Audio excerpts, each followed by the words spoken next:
Los tres amores de Tonalá es, primeramente, la devoción a la Santa Cruz, segundo, a la Virgen María, y tercero, a los tastuanes. Esos son los tres grandes amores de Tonalá. Los tastuanes es una palabra que deriva del náhuatl, que significa tlatoani, y tlatoani quiere decir el que tiene la palabra, el que da la orden, el que manda, el que tiene la voz autorizada para guiar a su pueblo.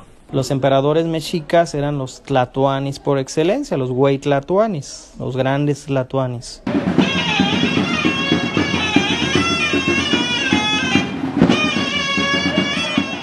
Cuando todo era armonía, en el reino de Tonalan, los guerreros tlatoanis velaban por su pueblo y por su soberana Sigualpili Zapocintli en el Cerro del Ixtepel o Cerro del Ombligo, un 25 de marzo de 1530, hombres que portaban armas de fuego y montados en grandes bestias, llegaron a la región con la finalidad de someter a sus pobladores.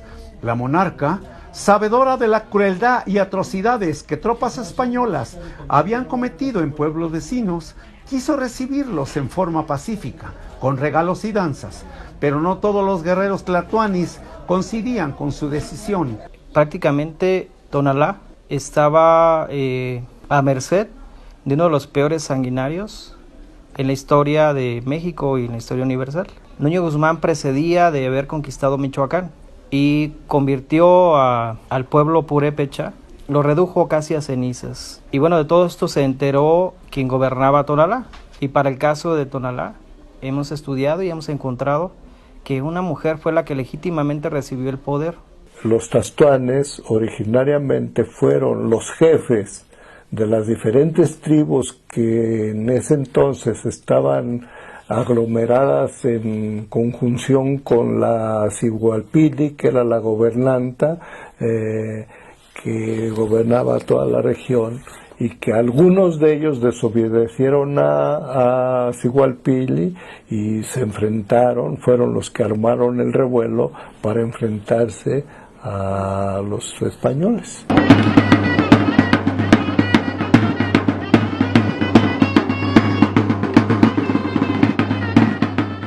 He recorrido todo el valle de Tonalan y he encontrado muchas anomalías.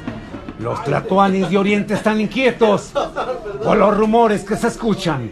Tastoán Coyote comunica que vienen unos hombres diferentes a nuestra raza y han dicho que vienen de tierras muy lejanas para apoderarse de nuestras tierras. ¿No será esta que Pitalo comunique qué debemos hacer para impedirlo? Para Entechimaca, Cenícase de la mera Cocoyota. ¡Ah, Escaquema! Y en un poblado cercano que se llama Tetlán, ahí suenan los tambores, que es la señal de guerra. Y dicen, y vuelan las calabazas. El desorden. Deciden hacer la conjura, se sientan en un cerro cercano que estaba dedicado al dios Huitzilopochtli, dios de la guerra. Los adelantados, los tercios de Nuño Guzmán, observan esta situación y le informan a Nuño Guzmán. Él, estando agasajado por la reina y su séquito, sus gobernantes, él lo toma como una traición. La prende del cuello con la espada y le dice: perra, me has engañado, al fin mujer. Y ella, nos dice Alonso de la Mota Escobar, pronuncia estas palabras con más dulzura y le dice: tranquilo, señor, que soy mujer, y estando conmigo, nada debes de temer. Entonces ella legítimamente sabe que tiene el reconocimiento del pueblo, no de, en este caso, de la milicia. Entonces él entiende las palabras y dice: eso está por veros, pero quedas a mi cargo. Y se va a la batalla. Y él al frente de 400 españoles, pero más de 3,000 indígenas que traían de Tlaxcala, del propio Michoacán, se libra esta batalla cruenta.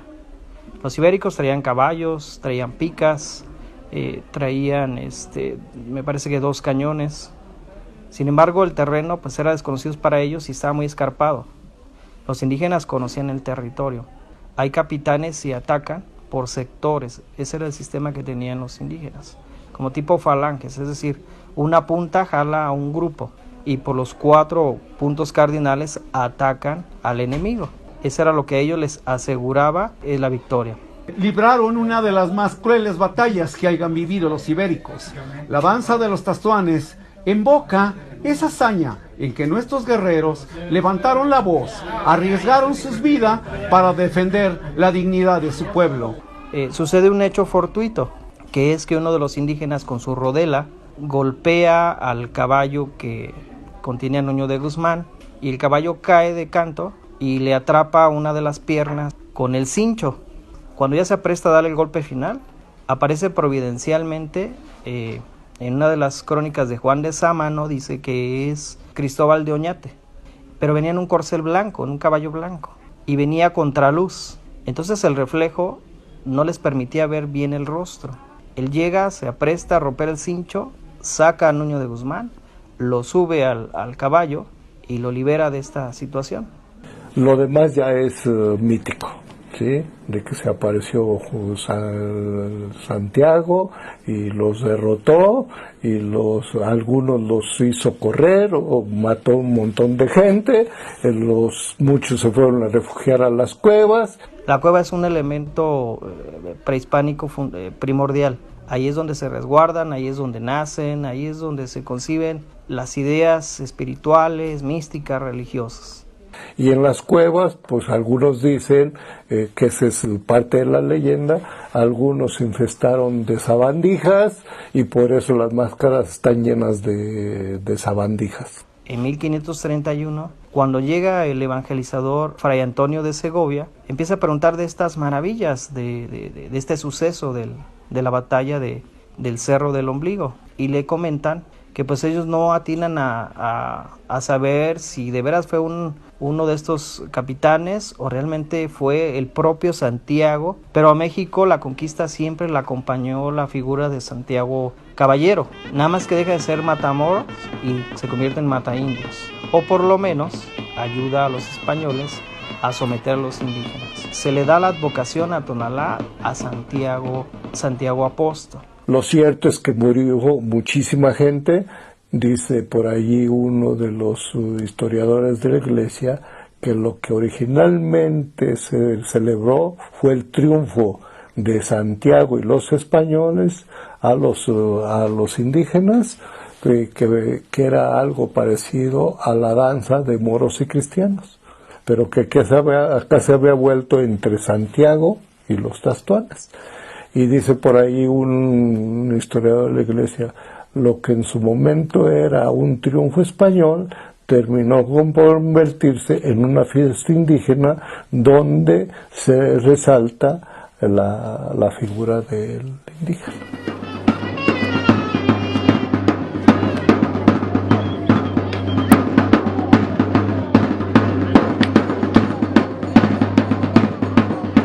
El coloquio es una mezcla entre el castellano del siglo XVI, utilizan palabras como vasallaje, una mezcla también burda del náhuatl y palabras sueltas que no tenemos una guía para decir si es realmente coca o tecuex.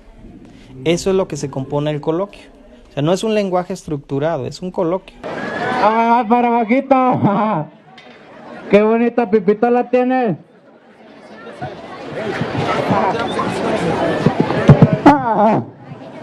A la que castiga y somete a todos mis vasallacles que quema.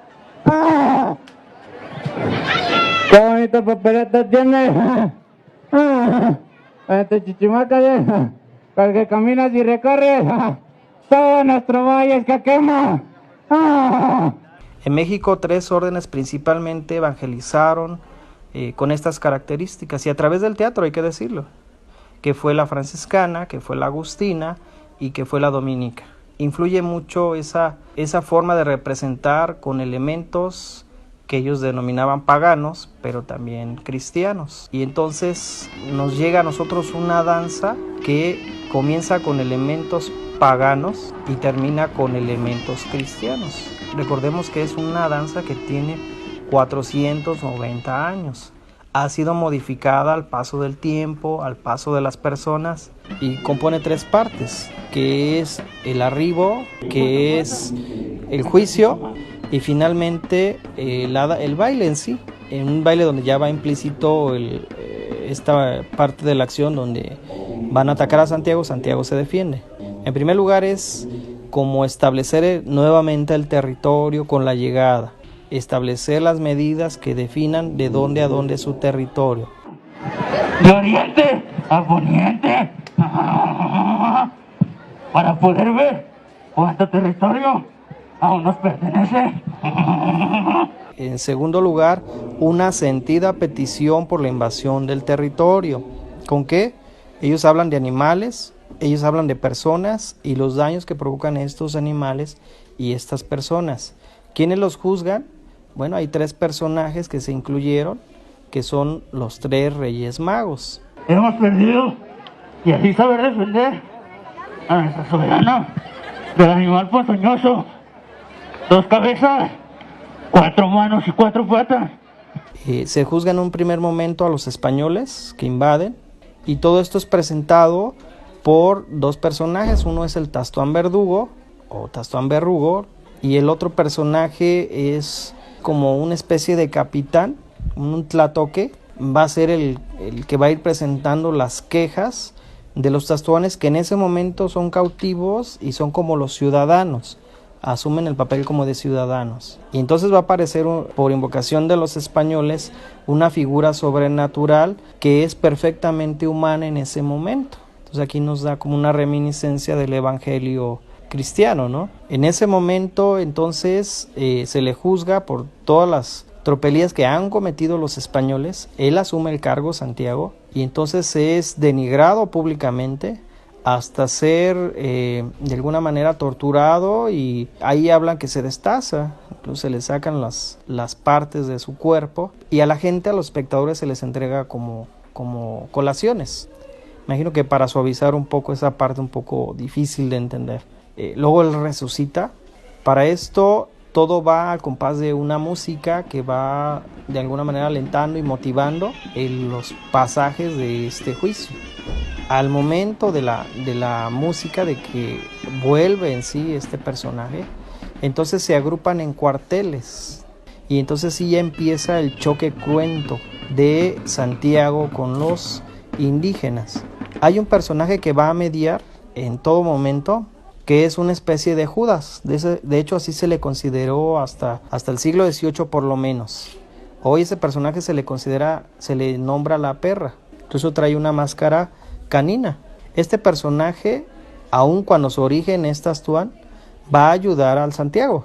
Este personaje es el que va a evitar que golpeen a Santiago. Este personaje es el que cuando siente que deba intervenir lo va a arengar, le va a dar varas para que lo siga golpeando.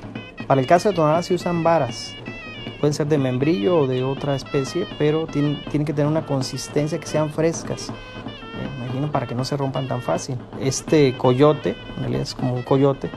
Coyote en la cosmovisión nahua es el que huye, el cobarde, el que te engaña, el que se roba las gallinas, el que no se puede confiar en él. Y entonces esta perra coyote va a estar aliado a los españoles, va a tener una doble moral este personaje. De hecho es un personaje fantástico, pues, porque tiene el atuendo más elegante incluso que el propio Santiago, porque debe ser un personaje bien puesto para ayudar al santo. Ningún otro personaje puede traer una máscara como la de Coyote. Los capitanes o los que mandan tienen cuernos. Sus máscaras se caracterizan por tener cuernos. Son los que van a poner en orden de quién participa y luego retirarlos. O cuando está abusando el Santiago de golpearlos, es el que se va a poner de frente para que ya no los golpee. Pero es un personaje que trae cuernos, es decir, es este concepto de bondad, maldad. Santiago en México se hizo indio. Santiago viene a suplir a una imagen que tenían en ese gran panteón indígena. Ellos ven en Santiago la continuación de Huitzilopochtli, ¿sí? Por eso es que se acepta, porque si no sería impensable cómo el verdugo, el torturador, pues el indígena lo acepta también, porque no es doble moral, simplemente es fe. Después de la última corrida, estos tastuanes o la gran mayoría de tastuanes van al templo dedicado a Santiago, entran de rodillas, llorando, muestran sus cortaduras y le dicen gracias Santiago. Es decir, mucha gente dice, bueno, eso parece masoquismo. No, es fe, es fe. Y muy en sus códigos, muy adentro, probablemente están pensando en Huitzilopochtli, el dios de la guerra.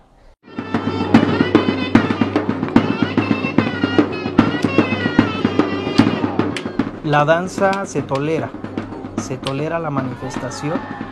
La danza en sí es cruda, es fuerte, es violenta, no es fácil de digerir.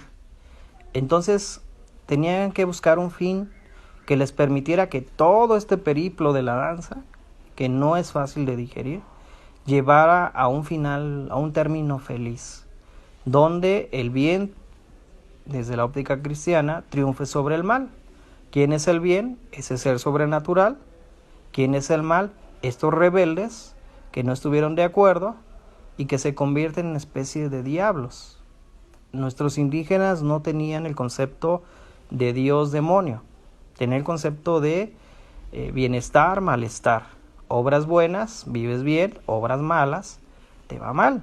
De hecho, lo que uno puede ver en la fiesta no son más de que elementos tanto emblemáticos como simbólicos de la lucha entre Santiago el Santo y los bárbaros o los hijos del demonio que eran los tastuanes. Algo que se pudo observar, que pudimos observar todos, era de que los tastuanes se pitorrean de Santiago, que se burlan de él, que lo provocan, pero que termina resucitando y entonces les pone en su maraca a los tastuanes. Pero de eso ya prácticamente los propios tonaltecas como que eso es menor. De hecho, hay todo un planteamiento en la antropología y la etnología que hablan de cómo hubo una inversión de la historia en lo que era mala para los indígenas. Ellos lo supieron transformar y se convirtió en algo favorable para ellos. Y desde hace muchos años, al grito de Aizcaquema, miles de tastuanes han combatido cada 25 de julio al patrono de Tonalá, el Santo Santiago, renovando sus votos religiosos y enriqueciendo el panorama cultural mexicano. La fiesta de los tastuanes se rememora la conquista y la evangelización española, donde nuestras raíces indígenas se mezclan con el legado occidental. El guerrero tastuán representa la lucha, la valentía, el honor y la fortaleza de los tonaltecas, orgullosos de una batalla que se repite una y otra vez, que al final queda triunfadora la identidad de los tonaltecas.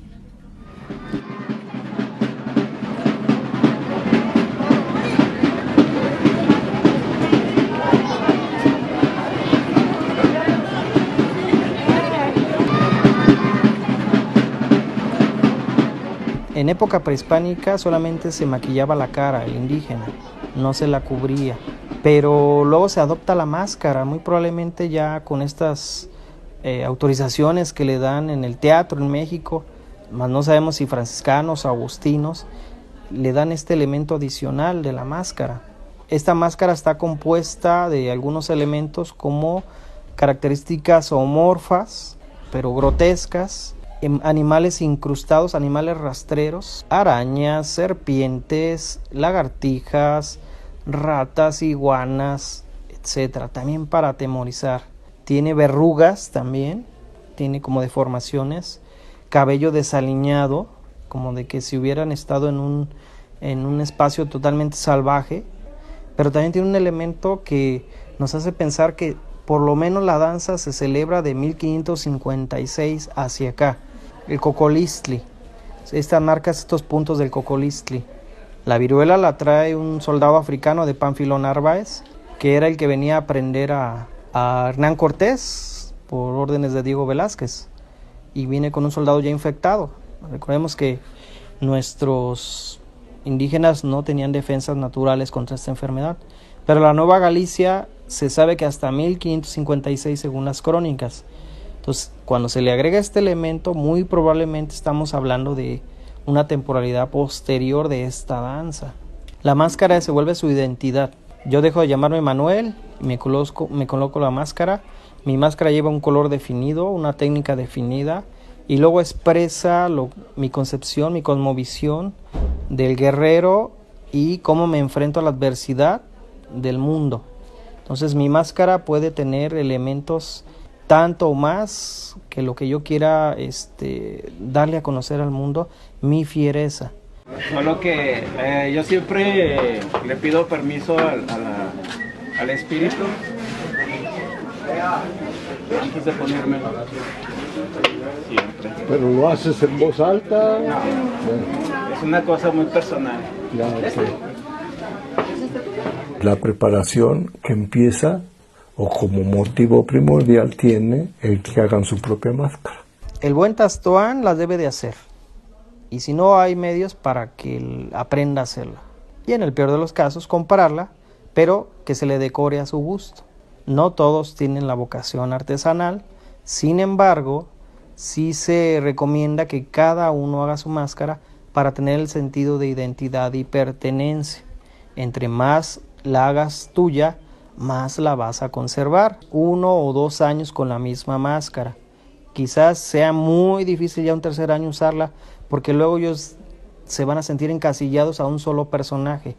Recordemos que cada año es un personaje distinto y ellos también tienen un sistema donde quieren mejorar, quieren ser capitanes, quizás quieran ser el verdugo o quizás quieran ser la perra. Insisto, dejo de llamarme Manuel y me convierto en un guerrero tastuán, donde los límites como persona normal dejan de funcionar. Yo voy a ser golpeado, pero yo tengo que demostrar valor, resistencia y coraje. Todo eso amalgamado en una sola palabra que se adopta. Esta palabra es Aizcaquema. En el idioma náhuatl es Azcanquema. La frase completa es Azcanquema tehual nehual. Ahora sí, o tú o yo. ¿Cómo es que yo ligo a los tastuanes con los nahuales y con la alfarería? Porque yo digo, los nahuales y los tastuanes lo que hacen es dar cuenta de la forma de vida de los tonaltecas y del poder moral que tiene la visión del guerrero tlatoani, porque su principal lema es la resistencia. De hecho, el maestro Pila, lo que él dice es que la resistencia tiene que saberse usar actualmente cuando hay un reconocimiento de Tonalá como pueblo originario y que aún hay tierras todavía comunales que deben salvaguardarse y que eso él como tastuán mayor tendrá que saber defender. Haber abordado los tostanes no fue sino la manera en cómo me permitió ver una arista que yo tenía como descontada, que es cómo el tastuán se convierte en un sistema moral, político, de cómo un niño tonalteca tiene que ser educado. En la resistencia, en el ser guerrero, en tener paciencia, en saber atacar, etc. Tonalá lo que nos está proponiendo es un modo de ser ante una nación que tiene muchos modos de ser.